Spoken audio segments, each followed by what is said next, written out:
Keuangan Sri Mulyani Indrawati mengungkapkan, anggaran pendapatan dan belanja negara APBN per Juli 2024 mengalami defisit. Besaran defisit anggaran periode ini sebesar 93,4 triliun rupiah atau 0,41% terhadap produk domestik bruto (PDB). Dalam konferensi pers APBN Kita edisi Agustus 2024 hari ini, Sri Mulyani mengatakan defisit anggaran masih terbilang kecil dibandingkan dengan target APBN 2024 yang sebesar 2,29% dari PDB. Sri Mulyani merinci pendapatan negara tercatat sebesar 1.545,4 triliun rupiah atau setara dengan 55,1% dari target APBN yang sebesar 2.802,3 triliun rupiah. Walau terkontraksi 4,3% secara tahunan, namun pertumbuhan negatif pendapatan negara pada Juli lebih rendah dibandingkan catatan pada Juni, yang terkontraksi 6,2% secara tahunan.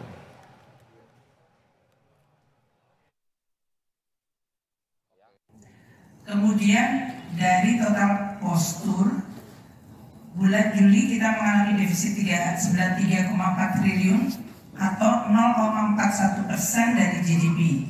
Ini masih kecil dibandingkan total target defisit tahun ini, ya. Nah, seperti di dalam APBN yaitu 2,2%. Namun dari sisi keseimbangan primer kita masih positif 179,3 triliun. Jadi ini adalah postur dari APBN kita hingga. Selain membahas terkait APBN 2024 dalam konferensi pers APBN Kita edisi Agustus 2024, Menteri Keuangan Sri Mulyani juga membahas mengenai pertumbuhan ekonomi nasional di tengah gejolak ekonomi global dan saat ini.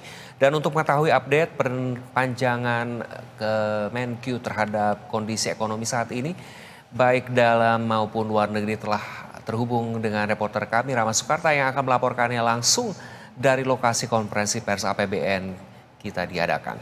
Halo Rama, tadi disampaikan Menkyu Sri Mulyani terkait APBN Juli 2024 yang defisit begitu 0,41% PDB atau setara dengan 93,4 triliun rupiah. Apa sebetulnya yang menjadi penyebab defisit ini dicatatkan dan bagaimana juga update terkait kondisi perekonomian baik global maupun domestik saat ini yang disampaikan Kemenkyu?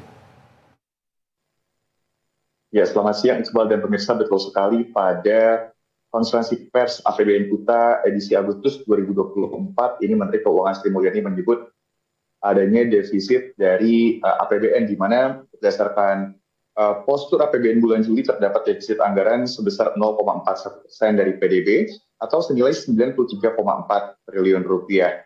Dan namun Sri Mulyani menyebutkan bahwa defisit tersebut sebenarnya masih jauh lebih rendah dibandingkan dengan target defisit pada tahun 2024 sebesar 2,2%.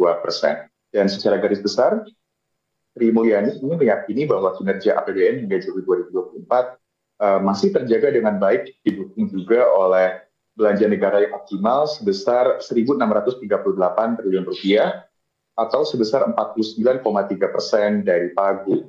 Dan juga sementara pendapatan negara hingga bulan Juli ini telah mencapai 1.545 triliun rupiah atau sebesar 55,1% dari target tahun 2024.